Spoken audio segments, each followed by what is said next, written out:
একটা জলে কুমির ডাঙায় বাঘের পর্যায়ে পড়েছে। আমাদের যে বাংলা প্রবাদ এবং প্রবচন, সেই প্রবাদ প্রবচনে বাংলাদেশের যে প্রকৃতি এবং পরিবেশ, সেই পরিবেশে আমরা প্রায়ই উভয় সংকটে পড়ে যাই। আপনি যদি ডান দিকে যান সেটি বিপদ, বাম দিকে গেলে আপদ। সামনে যদি যান গজব, পেছনে যদি যান সেই মৃত্যুকূপ। এরকম ঘটনা বাঙালির জীবনে বহুবার ঘটে জাতিগতভাবে বিভিন্ন সময়টাতে। তো এরকম একটি ক্রান্তিকালে এই সময়টিতে 2026 সনের জানুয়ারি মাসে আমরা এসে পৌঁছে গেছি মূলত আমেরিকার যে মিস্টার ডোনাল্ড ট্রাম্প, তার আমেরিকা ফার্স্ট নীতির কারণে। তিনি এই মুহূর্তে তার নিজের অভ্যন্তরীণ রাজনীতি, তার নিজের ব্যক্তিগত কেলেঙ্কারি এবং আমেরিকার যে অর্থনীতি এবং সেই অর্থনীতির দেউলিয়াত্ব, এগুলো মোকাবেলা করার জন্য তিনি খুব দ্রুত সম্পদ অর্জন করতে চান। আর সেই সম্পদ অর্জনের জন্য তার কাছে এই মুহূর্তে মনে হয়েছে ভেনেজুয়েলা হলো তার কাছে একটা স্বর্ণের খনি, গোল্ড মাইন। মধ্যপ্রাচ্যের প্রায় সবগুলো দেশই এখন স্বয়ংসম্পূর্ণ, সেখানে যুদ্ধ চেষ্টা করে লাগানো যাচ্ছে না।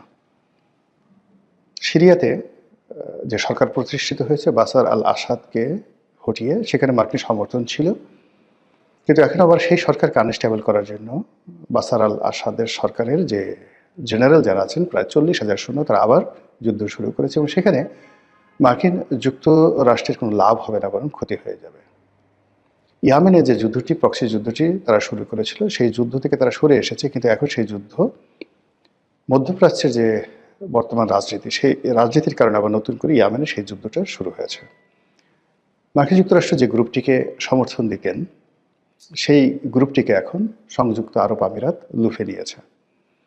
আর সংযুক্ত আরব আমিরাতের সাথে রিয়াদের অর্থাৎ সৌদি আরবের যে দীর্ঘকালীন মিত্রতা ছিল, সেই মিত্রতাটা এখন আবার অহিনকুল সম্পর্কে পরিণত হয়েছে। আমেরিকা চলে আসার পরেও ইয়েমেনের যুদ্ধ থামছে না। তারা ইরানের বিরুদ্ধে একটা খুব শক্তিশালী কিছু করতে চাচ্ছে এবং সেটা ইসরায়েলকে দিয়ে। কিন্তু এখন মধ্যপ্রাচ্যের যে একটা স্টেবল অবস্থা, এখানে আইএস নেই, এখানে বাশার আল আসাদ নেই, এখানে হুতি নেই। তো সেই অবস্থাতে এখন যিনি ইসরায়েলের প্রধানমন্ত্রী রয়েছেন মিস্টার নেতানিয়াহু, তিনি কোনো উপলক্ষ পাচ্ছেন না ইরানকে নিয়ে কোনো কিছু করার জন্য। এর ফলে কী হলো, ইরানের অভ্যন্তরীণ বিষয়ে হস্তক্ষেপ করা ছাড়া ইরানের সঙ্গে সরাসরি যুদ্ধ করা বা প্রক্সি যুদ্ধ চালানোর মতো কোনো উপলক্ষ আমেরিকা পাচ্ছে না। এবং সেটা আজকের এই যখন ভিডিওটি করছি, তখন 1950 সাল এবং 1979 সালের মতো প্রায় একই অবস্থা তেহরানে হচ্ছে। দ্বিতীয় বিশ্বযুদ্ধের আগে এবং প্রথম মহাযুদ্ধের পরে জার্মানির যে অবস্থা হয়েছিল এবং যেভাবে হিটলারের উত্থান হয়েছিল এবং যেখানে জার্মান মুদ্রার পতন হয়েছিল, ঠিক একইভাবে ইরানের যে রুপি বা ইরানের যে মুদ্রা, সেই মুদ্রার দরপতন ঘটেছে। মানুষ হাহাকার করছে এবং মানুষের রীতিমতো জীবন জীবিকায় টান পড়েছে। ফলে তারা ইসলামিক রেভলিউশনের বাইরে গিয়ে নতুন একটি বিধি ব্যবস্থার জন্য রাস্তায় নেমেছে, যদিও তারা সবাই আমেরিকা বিরোধী। এবং তারা যারা এখন বিদ্রোহ করছে, তারা অস্ত্র হাতে, যেটা ইরানিয়ান যে বিপ্লবী বাহিনী, তাদের বিরুদ্ধে যুদ্ধ করছে। সবাই বলার চেষ্টা করছে আমেরিকার মদত আছে, অবশ্যই আমেরিকার মদত আছে, কিন্তু বাস্তব সমস্যা সেখানে আছে। এই অবস্থাতে মধ্যপ্রাচ্য কেন্দ্রিক আমেরিকার যে বিনিয়োগ ছিল, সেটা তাকে তার অস্তিত্বের সাথে সরিয়ে আনতে হবে এবং এখান থেকে তার যে রেভিনিউ জেনারেট হতো, সেই রেভিনিউটা কার্যত এখন বন্ধ হয়ে আছে। ফলে তাকে যদি বাঁচতে হয়, অবশ্যই ভেনেজুয়েলার 21 ট্রিলিয়ন ডলারের সমমূল্যের তেল লাগবে। এরকম মানে আপনি যখন কোনো একটা রাক্ষস তৈরি করবেন, হাতি পুষবেন, তাকে তো খাবার দিতে হবে। এখন আমেরিকার যে সোসাইটি, দ্য প্লিস্টিক সোসাইটি, এবং তারা যে রাষ্ট্রের ব্যয় যে পর্যায়ে নিয়ে গেছে, সেখানে তাদের প্রচুর অর্থ লাগবে। যুদ্ধ হোক, সারা পৃথিবীকে মেরে কেটে তছনছ করে হোক, তাদের সেই জিনিসটি লাগবে এবং সেই যুদ্ধ তারা শুরু করে দিয়েছে এখন ভেনেজুয়েলাতে। এরপরে তারা যুদ্ধ করতে চাচ্ছে একদম ইউরোপের সঙ্গে, তারপরে তারা যুদ্ধ করতে যাচ্ছে ভারতের সঙ্গে। এখন আমাদের জন্য যে সমস্যাটা হলো, আমেরিকার বন্ধু হতে হবে অথবা ভারতের বন্ধু হতে হবে। যদি আমেরিকার বন্ধু হই তাহলে ভারতের শত্রু হতে হবে এই মুহূর্তে। এটি বিপদ যদি ডানে যান। আর অন্যদিকে যদি ভারতের বন্ধু হন তাহলে আমেরিকার শত্রু হতে হবে। এবং এখানে গত 17 মাসে আমেরিকা যেভাবে আইএসআইয়ের মাধ্যমে, পাকিস্তানের মাধ্যমে তাদের বিভিন্ন স্তরে যে একটা অটো ম্যানেজমেন্ট তারা গড়ে তুলেছে, যেটি স্বাধীনতার পরে আমেরিকা এটা পারেনি, ভারতও পারেনি। তারা কিন্তু গত 17 মাসে এটা করে ফেলেছে। এখন আমেরিকা এবং পাকিস্তান ইচ্ছে করলেই বাংলাদেশে তাদের যে কোনো একটি গোয়েন্দা নেটওয়ার্ক দিয়ে ভেনেজুয়েলার মতো একটা কাণ্ড এখানে ঘটাতে পারে। অন্যদিকে দিল্লি কিন্তু বসেছিল না। তারা গত 15 বছরে যেভাবে চোখ বুজে শেখ হাসিনার উপর নির্ভর করে তাদের অনেক কার্যক্রম তারা বন্ধ রেখেছিল, অনেক ব্যাপারে ঢিলেমি দিয়েছিল। এ কারণ হলো হুকুম দিলেই হয়ে যায়, সেখানে তো তাদের নিজেদের কোনো বিনিয়োগ করার দরকার পড়ে না। সেই কাজগুলো দিল্লি করার পরে যখন তাদের পুরো পররাষ্ট্রনীতি, কূটনীতি, তাদের যে গোয়েন্দা তৎপরতা বাংলাদেশকে ঘিরে সব কিছু মুখ থুবড়ে পড়ে যায় 2024 সালের আগস্ট মাসে। এর ফলে কি হলো, দিল্লিতে তোলপাড় শুরু হয়ে যায়। নরেন্দ্র মোদী সরকার, তার পররাষ্ট্র বিভাগ, তার সামরিক বিভাগ, বেসামরিক বিভাগ, সীমান্ত বাণিজ্য, সীমান্ত নিরাপত্তা সব মিলিয়ে তছনছ অবস্থা। তো সেখান থেকে তারা বাংলাদেশকে ভয় দেখিয়ে, তাপ দেখিয়ে, চাপ দিয়ে যে সম্পর্কটি স্থাপন করার চেষ্টা করেছিল সেটা আসলে হয়ে ওঠেনি।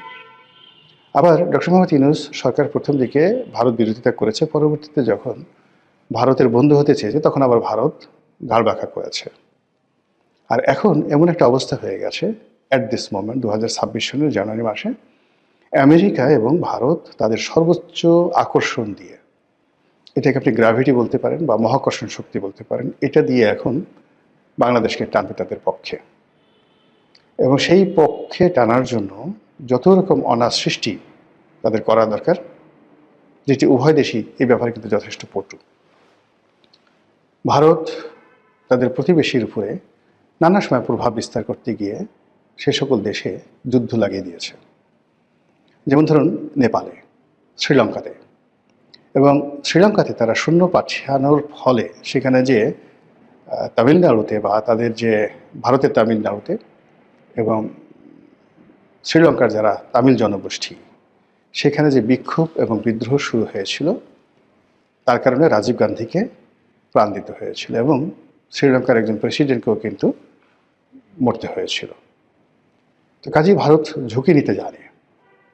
তারা যেভাবে কাশ্মীর সমস্যার সমাধান করেছে বা চেষ্টা করে চলেছে, যেভাবে কাশ্মীরে দমন পীড়ন তারা চালাচ্ছে, এটি চীন, আমরা চীনের উইঘরে যে মুসলিম সম্প্রদায় রয়েছে তাদের উপর চীনের কর্তৃত্ববাদী সরকারের বা একনায়ক সরকারের যে দমন পীড়ন, এটি নিয়ে সারা দুনিয়াতে বিভিন্ন তর্ক বিতর্ক হয়। কিন্তু কাশ্মীরে ভারত যে কাজগুলো করে যাচ্ছে, সেই কাজের ব্যাপারে ভারতের ভিতরে এবং ভারতের বাইরে হোয়াট এভার মেবি যা কিছু হোক না কেন, ওটা ভারত ড্যাম কেয়ার। ভারত এই যে কিছুদিন আগে সেখানে যে সামরিক অভিযান চালিয়েছিল, যেখানে প্রায় 8 লাখ সৈন্য, কল্পনা করতে পারেন 8 লাখ ভারতীয় সৈন্য সেখানে কাশ্মীরে তারা মোতায়েন করেছিল। তো এরকম তারা যখন সিকিম দখল করেছিল, হায়দ্রাবাদের নিজামকে তারা ক্ষমতাচ্যুত করেছিল, তারা যে সময়টাতে পাকিস্তানের সাথে যুদ্ধ করেছিল, একটি বারের জন্য কিন্তু তারা নীতি নৈতিকতা বা সারা দুনিয়া কি বলল তারা চিন্তা করেনি। এমনকি 1971 সনে যখন বাংলাদেশে তারা অপারেশন চালালো, পাকিস্তানের সঙ্গে যুদ্ধ বাঁধিয়ে দিল এবং যেভাবে বাংলাদেশের মুক্তিযুদ্ধে তারা প্রথমে লজিস্টিক সাপোর্ট দিল, তারপরে সমর্থন দিল, এরপরে স্বীকৃতি দিল, এরপর নিজেরা সরাসরি যুদ্ধে জড়িয়ে পড়ল। আপনি এরকম দ্বিতীয় কোনো রাষ্ট্র গত 70 বছরে পৃথিবীতে ফর্ম হয়েছে যারা যুদ্ধ করতে গিয়ে একটা মিনিট চিন্তা করে না, এরকম একটা রাষ্ট্র ভারত। তো আমেরিকা সেই তুলনায় রাশিয়া কিন্তু বা মিস্টার পুতিন অনেকটা লিবারেল, অনেকটা লিবারেল। তো আমরা এখন সেই যে আমেরিকা এবং ভারত এই দুটো রাষ্ট্রের যে জাতাকল, সেই জাতাকলের মধ্যে পড়ে রীতিমতো যারা বুঝতে পারছেন তারা কাতরাচ্ছেন, আর যারা বুঝতে পারছেন না তারা বেকুবের মতো হা করে তাকিয়ে আছেন।